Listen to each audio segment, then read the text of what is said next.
Hi friends, it's Taylor. Welcome back to the channel. Today we are creating my annual budget plan for 2024. In my previous videos, I talked about creating sinking funds and a zero-based budget in Monarch.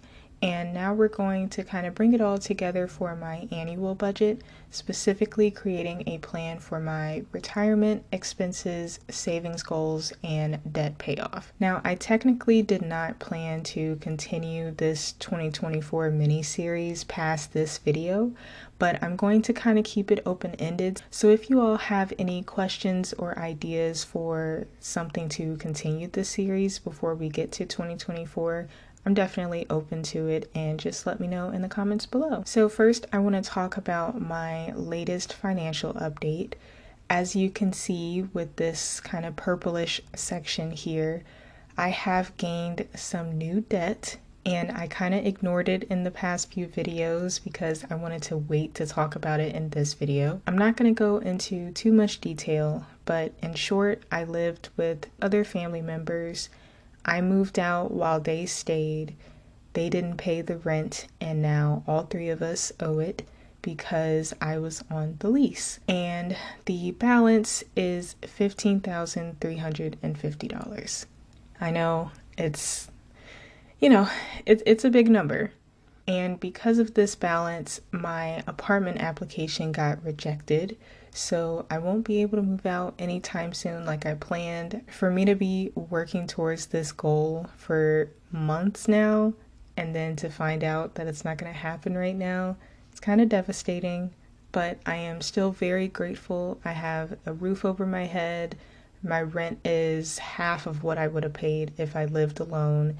And this just means that I can put more money towards my savings and my debt payoff. So I am just trying to keep a positive outlook on things and hope for the best for 2024. I also wanted to say that myself and the other family members decided to split this balance 3 ways, so $5,000 each. But the reason that I am including the full $15,000 here instead of just my portion is because this balance will continue to affect me and future apartment applications until the complete balance is paid off. But I do have some ideas for how I want to pay this off, so we will talk about that later in the video when I discuss my debt payoff strategy specifically for 2024. Now, before we get into the budget forecast in Monarch, I am going to head over to Notion because this is where I keep all of my goals. I did a video earlier this year about setting up my goals in Notion, so I'll leave that linked below. But we are just going to focus on my finance goals right now. So up top is 2023 and down below is 2024.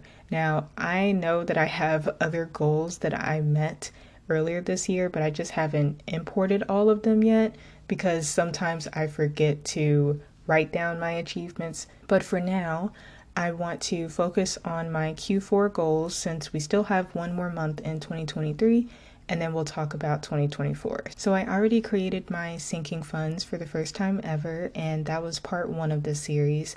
And I have 2 other debts that I want to pay off before the end of the year. I think that I can. Now that I'm not going to be putting a lot of money towards the move, I can put this towards some debt. Affirm has the highest interest of all of my debt, so if I can pay that off before January, I think that would be amazing. I would save myself some interest and I can use that towards my other goals. And I've already been on track to paying off this particular debt. So come December 1st, when I make that payment, this one will be done and I am so excited. Next, we're going to talk about my Q1 goals for next year. I want to save $300 for my taxes in March because I never know if I'm going to owe anything. And then these 2 are number goals. So I want my net worth to be under $25,000. And I want to lower my debt balances by at least $1,000. And then I also want to set up my 401k contributions. I actually have to do that in January so that it applies to my first paycheck in February. And that is when my job matches my 401k. And then HL, that is the new debt. I am planning to put $400 a month towards that, and I'll get into detail when we talk about the debt payoff strategy later. But those are my goals for where I am right now. And now we're going to head into a Monarch and start on the annual budget. All right, so we are back in Monarch, and I'm going to head over to budget and then forecast, close the sidebar, and we will go into next year. I'm going to zoom out a little bit and see if I can fit all 12 months on the screen. There we go. And I decided to zero out all of my categories so that you can see how I put in these numbers from scratch. The only ones that are not going to be zeroed out are my goals, because these are connected to my sinking funds, which I set up in the sinking funds video. And all of these numbers are pre-populated based on what I set up, so I don't want to undo anything, and we're just going to leave this as is. Starting from the top with my income, we're going to expand the plan section and start with my paychecks. So I currently earn $32.55, and that is my take-home pay. But then starting in February, my take-home will reduce by $83 because I'll start contributing to my 401k. So we are going to take that $32.55, subtract 83, and we get $31.72, and apply to all future months, and that should populate the rest. For rollover, I am budgeting $115 that needs to be in my account on the first day of the month. And I calculated that by going to the recurring page and then skipping ahead to January. And I'm looking at every expense that's going to come out between the 1st and the 5th. So I have therapy, I have an Acorns transfer, and then my groceries, I probably wouldn't get those until after I get paid. But this is $55 for January, and then $85 for February, and then we have $85 again for March. So we'll say $85 minimum, but I like to add a cushion, so we're going to say $115. For interest, I'm going to say $5 because that is the average I've been getting over the past few months. And of course, if I end up not getting the interest, that's fine. But I think it's safe to say that with the amount of savings that I have now and the amount that I'll continue to put towards it, I will at least get $5 a month. Next, we're going to plan for potential, and the only one in this category that I am going to plan for is reimbursements. That is because I recently found out my work from home job reimburses us up to $25 of our phone bill. The thing is, my current phone plan, which is with Mint Mobile, is $83 after taxes, billed every 3 months. And that is a total of $332 a year. But if I switch Mint Mobile to the yearly plan, my bill will reduce to $200 for the year. So I'll save myself at least $100 by switching. The goal is for me to switch in February, which is when the end of my 3-month cycle ends. But we're going to have to continue through the plan and see if that's something I can actually afford. But for now, in February, we will put the $25 and have this just apply to February. In addition to the $25 for my phone bill, my job also provides a yearly $100 work from home stipend if we need anything for our home offices. And I definitely do plan to get some things and get reimbursed for that, so I'm going to up this to $125. Now we're going to close out potential and move on to my needs categories. So rent is going to be $983.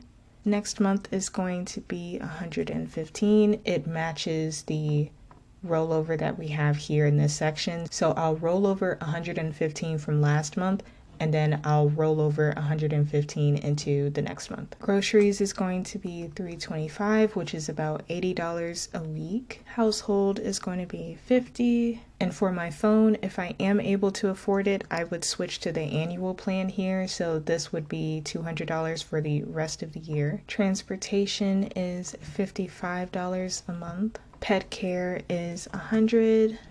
And that does include the $58 towards Coda's insurance. And then renter's insurance will be $11. So like I said before, we get $100 that we can use towards our work from home setup.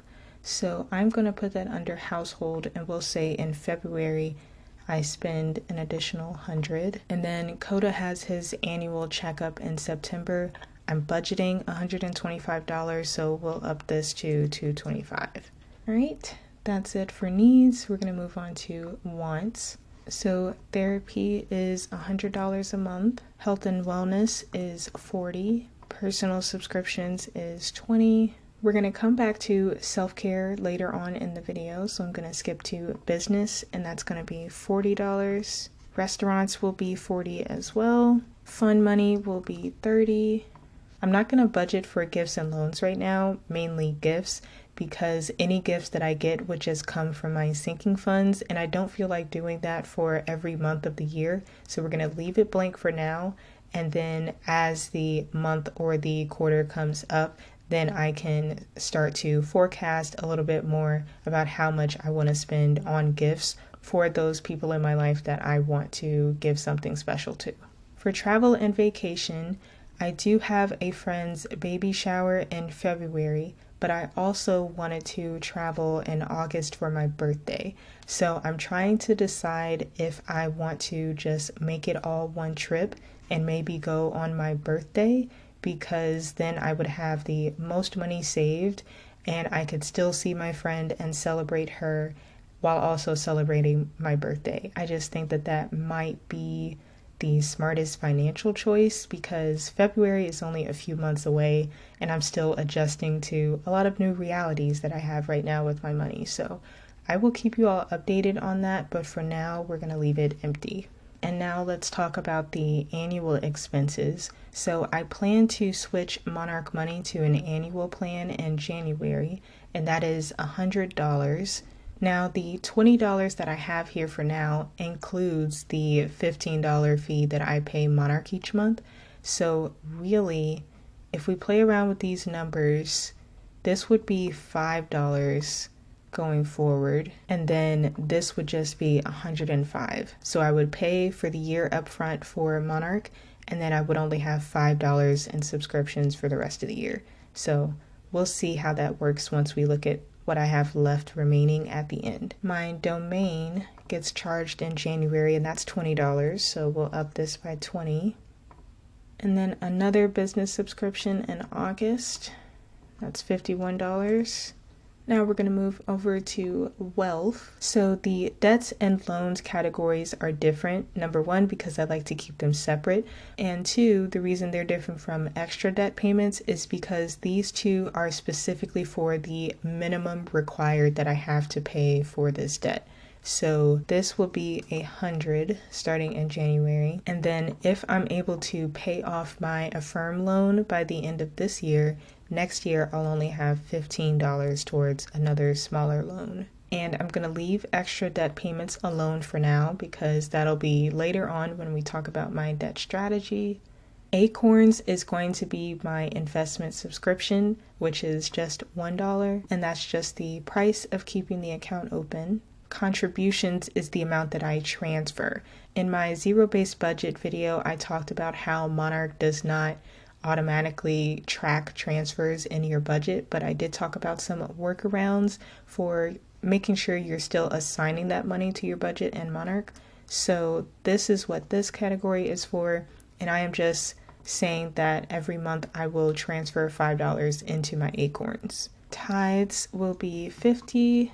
And my safety net is for any unplanned expenses, so obviously we won't be planning for that. Now, because my student loan payments got deferred, that means that in October of next year, this will go up by $155, and $155 plus 15 is $170. Oops. And we're keeping this check to apply to all future months, because once those payments resume, I'll be paying this every month. And now that's set. And I think that's it for wealth. So we're going to close this out and go to other. And the only thing I'm going to plan for here is the $300 in taxes for March, and that is just for the year. So we'll do that. And yeah, everything else will be unplanned. And then for my sinking funds, we have $75 to taxes and bills, $100 to the moving fund, $45 for Coda's pet deductibles and any other unplanned expenses, $85 to health and wellness, so this is if I have any medical bills or anything that I need like that, $55 for gifts, $85 for travel, and $100 to my next stage of my emergency fund, which is saving up to 1 month of expenses. Now it's going to get a little bit more advanced because we need to tell Monarch which of these expenses up here are going to be coming from our sinking fund. So starting with my needs categories, the first one I would be withdrawing my sinking funds from is the annual phone bill in February. The tricky part about this is I need to see if I'll actually have the $200 to withdraw from in order to make the switch to the annual plan. So if I go to my goals page, I have $75 in there right now and it's November, and February is 4 months from now, so I would need to do 75 times 4. Because if we go here to my contributions, I'm depositing $75 a month. So in February, I would have $300 in my account, so I will be able to afford to withdraw the $200. Now this is very preliminary because as we go through my other expenses, we'll see if that stays true. But for now, we'll say that we can afford this. So we're going to scroll down to taxes and bills. And what we're going to say is we are depositing $75 in February, but then we are going to withdraw $200. And we have to take the net total from that. So a positive 75 and a negative 200, that leaves us with $125 total that we would be withdrawing.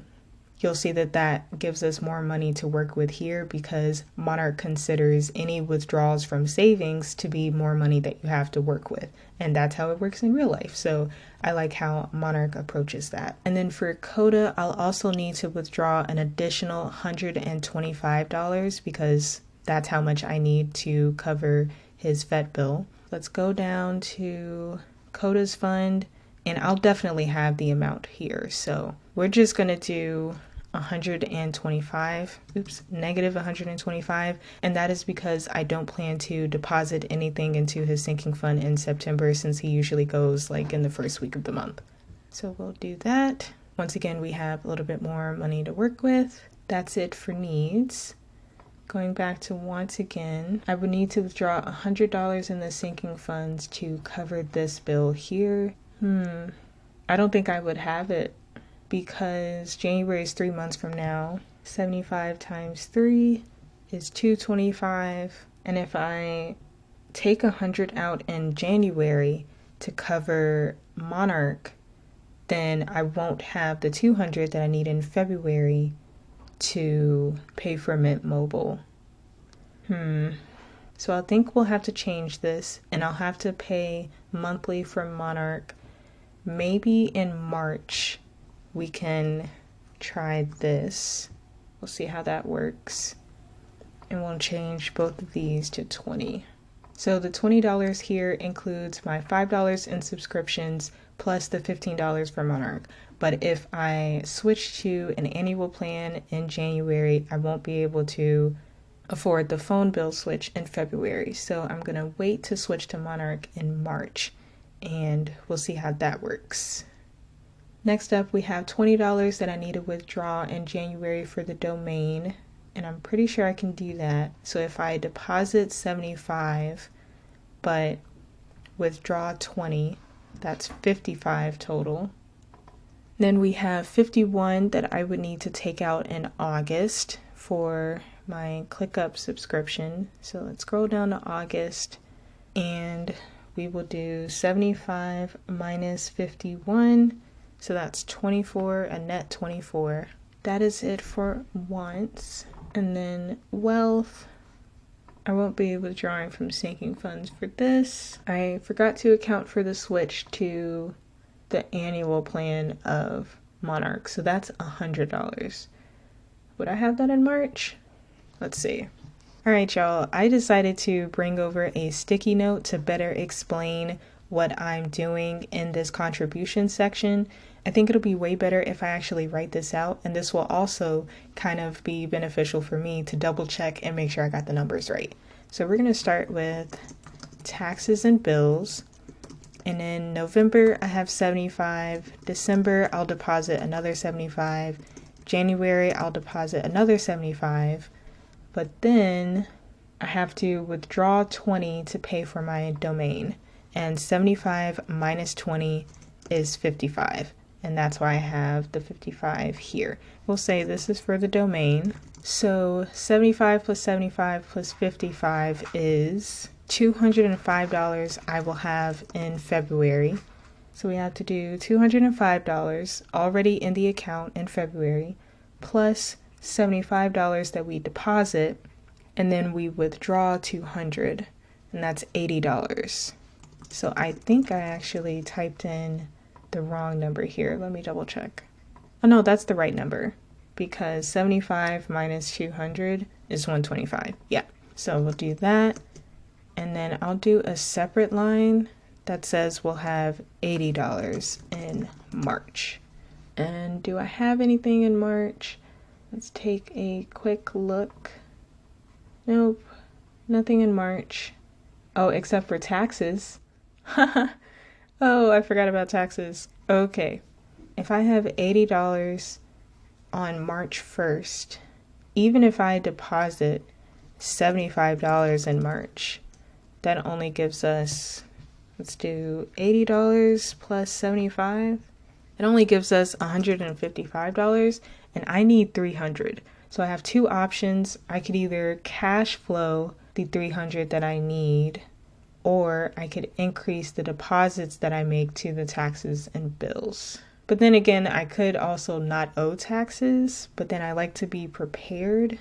So that's going to be a little tricky.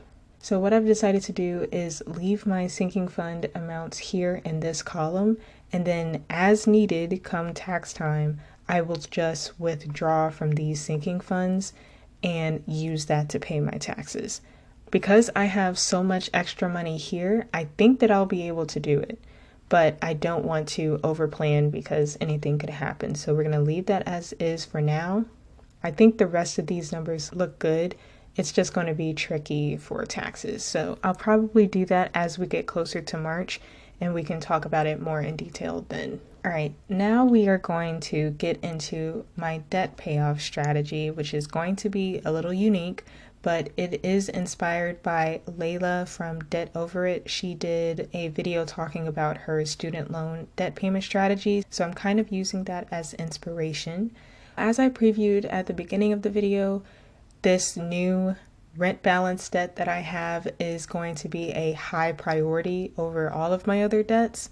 And because of that, my debt strategy is going to be changing a little bit. It won't be the exact snowball that I hoped for, but that's fine. So what I plan to do is put $415 a month towards this new debt. And then in this moving fund here, I'm going to put $100 a month. When possible, I want to put an additional $200 to this account.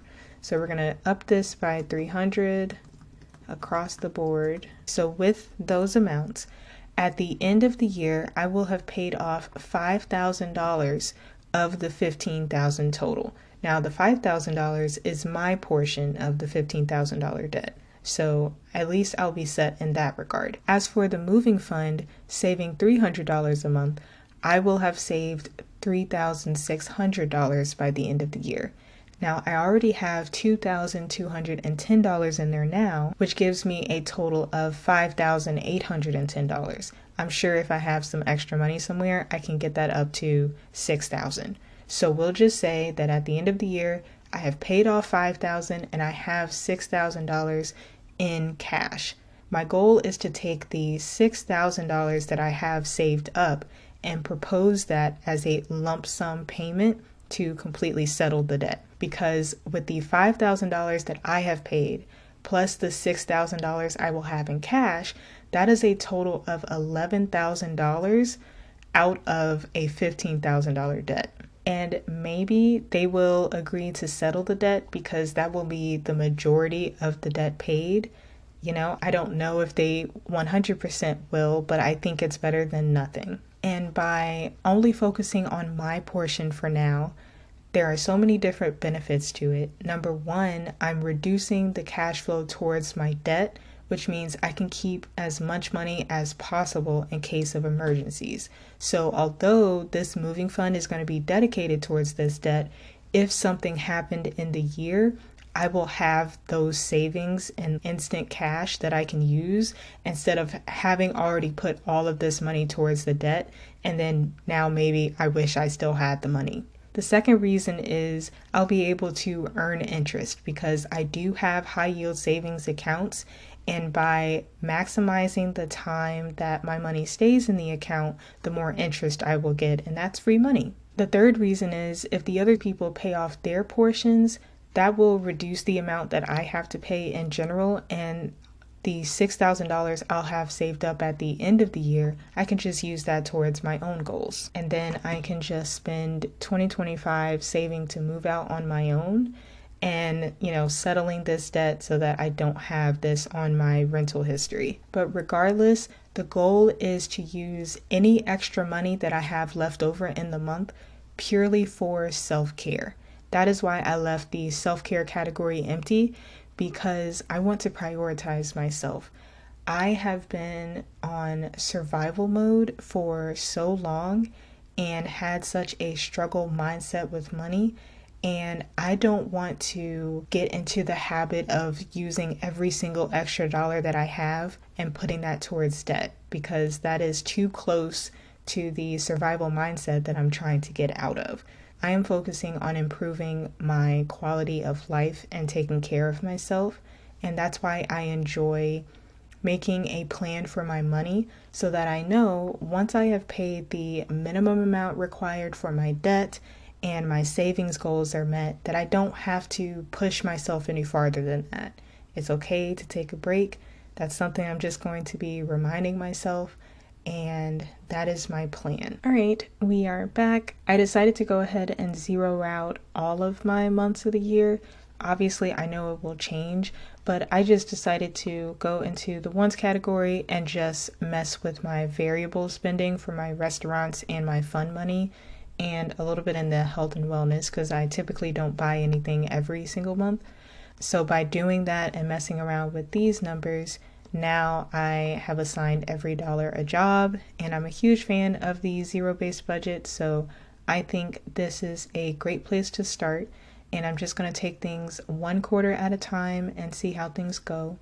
I decided to make things a little bit simpler and just say I'm going to withdraw $300 in March to pay for my taxes in March. And I'll withdraw from the other categories as needed, but I think I will be okay, especially since I had a lot of extra money sitting at the bottom. So we'll take it one step at a time and see how it goes. The last thing I wanted to show you all is my investments plan for the year, specifically for retirement. This is my contributions planner, which I will be listing on the shop, so don't worry about missing out. I'm just going to do a quick walkthrough of the setup because it's pretty self-explanatory. I have my age now, the age I want to retire, and then future expenses, as in when I'm retired, I'm just expecting $40,000 a year. We'll see. And then I am using the 25 rules. I just did 40,000 times 25 and I got $1 million. Contributed so far is a formula-based cell. If I double click into it, it automatically calculates how much you have put so far to your goals based on today's date. So we are in November and it has calculated based on everything that I did so far this year. This is where we are at. At the top, I have 3 different sections because these are the only investments I'm managing right now. So I have my 401k with the amount that I'm contributing and the employer match, my Roth IRA, and my brokerage, which is my Acorns account. And then the total column calculates everything that I contributed for the month. It gives me the total here. Lastly, we have this section over here that gives me the annual totals for everything. In the goals section, I either put my goal or what the absolute maximum is for the year. So for 2023, the max you can contribute to your 401k is $22,500, so I put that here, and the max for the Roth IRA is $6,500. For the brokerage, I just put my own personal goal on what I wanted to achieve by the end of the year. And then the actual column takes the totals of what you actually deposited. Here we have the total that I deposited to my 401k. Employer match was 0 because they don't match it until next year. The Roth IRA, and then for my Acorns. And then the annual totals just sums up everything, as I said before, and brings it here for an annual total. So that was 2023. Now we're going to plan for 2024. Myself and my employer are not going to start contributing to my 401k until February. That's going to be 2% of my paycheck, so that's $83.83. And I'm just going to fill that in for both of these columns. I'm not going to put anything into my Roth IRA right now, especially because I'm going to be so focused on my debt next year, but maybe in 2025 I could start contributing a percentage of my income to that. And then my Acorns, this one is an automatic contribution every month, and that's just going to be $5. So it looks like the total that would be contributed to my investments is about $1,900. And I am going to set my goals in Monarch based on these amounts that I have here. So for my 401k and employer match combined, that's going to be $1,833.26. And then I want to add that to the amount that I have in there now, which is $648.88. That gives me a total of $2,482.14. And then for Monarch, it looks like I will deposit 60, and I have 20 in there now, so that's an annual total of 80. So I'm going to head over to Monarch and make sure my goals have the right numbers. Okay, so for retirement, I had 2,500. I think that's fair to say, actually, especially because there will be inflation on the account. So we'll leave that as is at 2,500. And then for Acorns, I said 100, but I think we need to, let's bring it down to 80, especially since I'm only putting $5 a month. So I'll just do that. And there we go. Now I can keep track of my progress towards my goals next year for my retirement. All right, everyone, that is it for today's video. I hope this annual budget plan gave you a real life scenario on how you could use this to plan for your finances. I also hope that it wasn't too confusing, as I know this is a little bit more of an advanced feature of Monarch, especially talking about the deposits and withdrawals to the sinking funds. If you do have questions, feel free to let me know in the comments below. And as I said before, if needed, I will make additional videos to further explain anything that I have talked about as part of my 2024 financial planning series. If you're interested in a free trial with Monarch, I will leave that linked in the description below. But other than that, I hope you all enjoyed the video, and I will see you in the next one.